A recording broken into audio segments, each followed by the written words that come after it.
Hey guys, I'm Destiny. I'm back with another how-to. Today I'm going to show you how to navigate and use the Whiteboard app in Teams. So all you're going to do is go down here to your apps on the left pane. You're just going to type in Whiteboard, which is the easiest way that I find it. Open it up. Once your whiteboard opens up, you're just going to click New Whiteboard. Once you're in here, you can pull out the pen tool and you can write things down.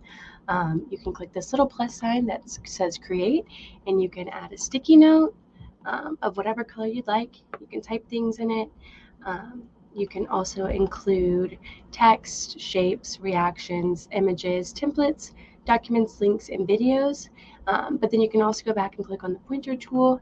And whenever you click on something that you've inserted, it'll give you a bunch of options. So you can edit the text, change the color, you can duplicate it, you can position it on the page. And it's really all up to your imagination how you want your whiteboard to look. And then once you're finished, you're just going to click this home screen and you can rename it here.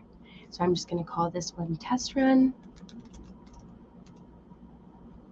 rename, and then it's in your whiteboard app. I hope this was helpful. Thanks for watching.